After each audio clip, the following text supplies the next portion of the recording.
기후위기가 사회적인 위기잖아요. 모두가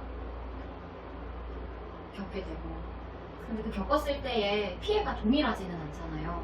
예를 들어서 빈부격차나 지금 내가 살고 있는 집의 형태에 따라서 다르고, 성별에 따라 다르고, 나이에 따라 다르고, 내가 집에서 아이를 키우고 있는지 아닌지, 내가 부양할 누군가가 있는지 없는지에 따라서 피해 경험이 굉장히 다르겠죠. 가장 개인적으로 마음 아픈 분들은 쪽방에 거주하는 독거노인들. 이분들은 여름에 올해도 굉장한 폭염이 찾아올 거라고 하는데 더위를 피할 수가 없습니다. 그래서 단지 덥다는 이유로 죽어요. 굉장히 많이 죽습니다, 실제로는. 공공기관들이 이제 냉방시설을 좀 제공하니까 그쪽에 피신을 많이 하셨는데 지난 2, 3년 사이 팬데믹 때문에 그 공공시설이 다 폐쇄가 돼서 갈 곳이 없어졌습니다. 이런 노인들, 노숙자들, 그리고 가난한 많은 사람들, 이런 사람들이 기후위기의 1차적인 피해자죠. 가난한 농민들도 마찬가지입니다. 농사 짓다가 쓰러져서 그냥 밭에서 죽어요. 예전 같으면 이 정도도 버티다 됐으니까 했는데 달라진 겁니다. 아주 작은 온도 차이 변하지만 평균적으로 보자면 그렇지만 실제로는 굉장히 큰 타격을 주고 있는 거죠. 그래서 저는 2007년에 그 UN 산하의 기후변화에 관한 정부 간 패널이라는 기구가 있어요. IPCC라고 약자로 쓰는데 그 기구의 전 의장이었던 라젠드라 파차오라는 사람이 한 말이 생각이 납니다. 기후변화로 가장 피해받는 사람들은 세계에서 가장 가난한 사람들이고 이 사실은 부유한 나라에 가난한 사람들에게도 마찬가지라고 그렇게 지적을 한 바가 있습니다. 그러니까 가난한 나라의 압도다수의 사람들이 가장 큰 피해를 입고 부자 나라들의 가난한 사람들이 또 엄청 피해를 입죠. 제가 지난해에 봤던 충격적인 뉴스 중에 하나는 그런 거였는데 미국 뉴욕에서 폭우 때문에 그 길거리에 물이 넘쳐갖고 지하 단칸방에 그 물이 흘러들어가서 거기서 거주하던 이 히스패닉계 젊은 청년 노동자들이 익사했다는 거예요. 세계에서 가장 부유하고 큰 나라의 가장 거대한 도시란 뉴욕 도심 한복판에서 일어났다고 하니까 확실히 이 불평등 문제가 단지 나라별의 차이 이런 것만은 아니라는 거죠. 그 나라 안에서 존재하는 계급 문제가 굉장히 중요하다는 사실을 우리가 알아야 할 거라고 생각합니다. 2030을 대상으로 기후 워크숍을 진행을 했어요. 2030 분들이 코로나 블루 때도 그랬지만 되게 높은 확률로 좀 우울증을 느꼈고 자살률도 늘어난다라는 걸 봤어요. 근데 그게 그 감수성에서의 분명 차이가 있을 거라 생각을 했고, 그래서 기후 우울 주제로 좀 해보자 해서 활동을 시작을 했었는데 생각보다 이제 외부에서 반응이 있었던 거죠.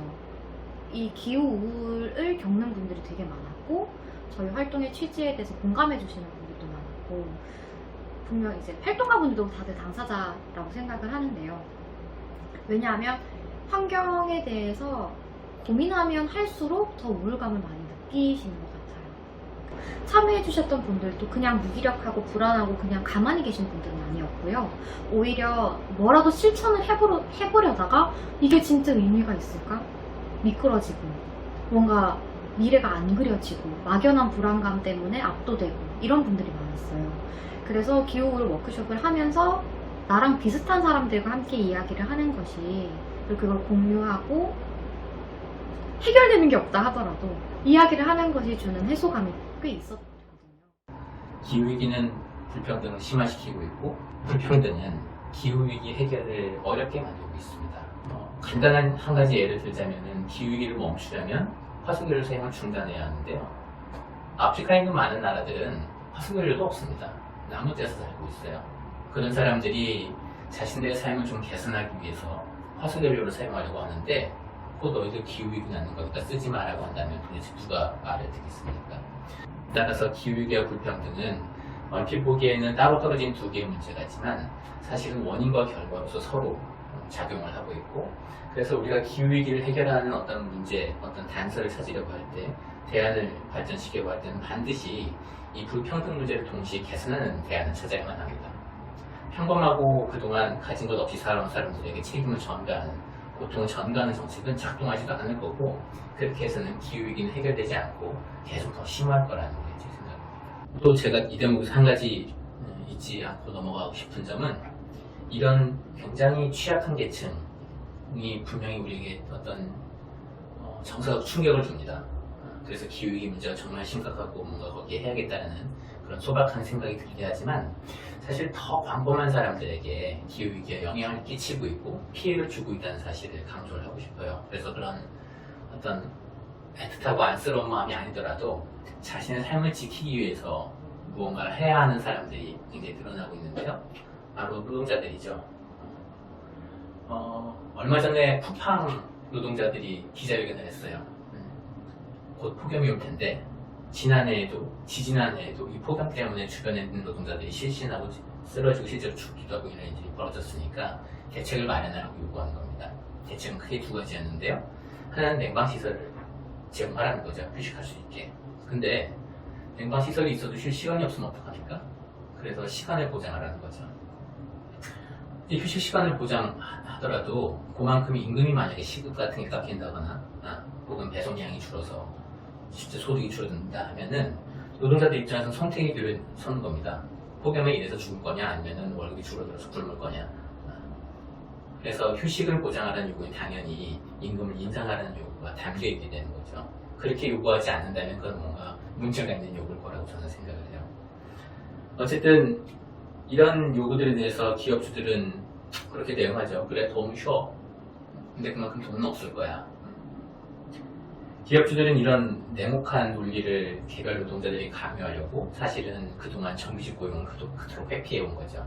그래서 마치 개별 노동자들이 무슨 자영업자라도 되는 것처럼 너 이런 만큼만 벌어라는 식으로 네가 어떤 고통을 겪어도 나는 책임지지 않겠어라는 태도를 취해왔던 거죠. 코로나19의 그런 상황 속에서 가장 이제 위협을 받는 게 이제 장애인이거든요. 그래서 이게 당장 막 보건복지부에서 나오는 뭐 수치라든가 뭐 그런 의원들 장애인위원이 뭐 이렇게 뭐 지도관리청에서 받은 자료라든가 이런 거를 이렇게 보면은 거기서도 되게 확연하게 이렇게 느껴지는 게 나오는 게 있어요. 예를 들면은 3월 말 기준으로 거주시설 484곳에서 장애인 9,904명이 코로나에 확진이 됐어요. 거주시설 전체 입소 정원이 27,834명이에요. 거기서 9,904명이 코로나에 확진이 됐는데 이게 전체로 이렇게 따지면은 35.6%가 되는 거예요. 그리고 이렇게 여러 가지 이렇게 장애인이 코로나에 이렇게 확진이 되면은 뭔가 이렇게 지원을 이렇게 받거나 이런 어떤 것들이 잘 마련돼 있지 않아가지고 제일 먼저 세상을 떠나거나 안전하지 못하는 그런 상황이 많이 처해져요. 이게 질병관리청에 이렇게 자료로 이렇게 보면은 22년 4월 3일 0시 기준으로 코로나19 위중증 환자비 사망자가 27,020명이었어요. 4월 3일 기준으로. 근데 그 중에서 등록 장애인이 7,204명인 거예요. 4명 중 1명이 장애인 당사자인 거죠. 장애인 당사자가 코로나19의 더 그런 상황에서 그런 기후위기로 인한 여러 가지 바이러스나 질병에 가장 노출되기가 쉽고 그리고 그렇게 노출되면 제대로 된 대응이나 이런 것들을 받지 못하죠. 특히나 시설 같은 데서는 빨리 그 감염이 된 분과 감염이 되지 않은 분들을 분리하고 막 이렇게 하는 것이 아니라 코호트 격리라고 그리고 또 코호트 격리라고 하는 방식을 통해서 아예 시설 자체를 그렇게 폐쇄해버려가지고 코로나에 걸리지 않은 분들도 코로나에 확진이 되도록 이렇게 되게 되는 그런 악순환을 이렇게 만들었던 거예요. 이런 상황에서 장애인들이 안전하지 못한 거예요. 뭔가 이런 화재든 코로나19 같은 그런 바이러스나 이런 상황이든 아니면 가뭄이든 이런 폭염이든 이런 상황에서 장애인이 안전하지 못하다. 비장애인보다 뭔가 이런 것들 안전하게 이렇게 지내지 못하고 일상을 보내서 오히려 목숨을 잃을 확률이 높은 것. 이게 이제 장애인과 이제 기후위기와 기후불평등이라고 저는 생각합니다. 작년에 그 탄소중립위원회의 어떤 탄소중립위원회 만들기 전에 좀 의견 조회한다고 여러 단체들, 기후단체들, 환경단체들, 청년단체들을 이렇게 모아서 간담회를 한 적이 있어요. 그래서 저는 그걸 들어가고 거기 시나리오가 다 세계적인 기준에서도 미달하는 그 계획들을 다 냈었거든요. 그래서 그걸 엄청나게 비판했는데 탄소중립위원회 만들어지고 그 보고서를 내는데 거기에 청년 대학들의 의견을 좋아했다고 해서 대학생 기후 행동이 딱 들어가 있는 거예요. 우리는 간담회라고 해갖고 거기서 엄청나게 많은 비판을 하고 왔는데, 그래서 저는 그걸 보면서 엄청 뭐라고 해야 되지? 가식적이라고 생각했고, 진짜 병풍으로밖에 생각하지 않는구나 라는 생각을 좀 했었던 것 같아요.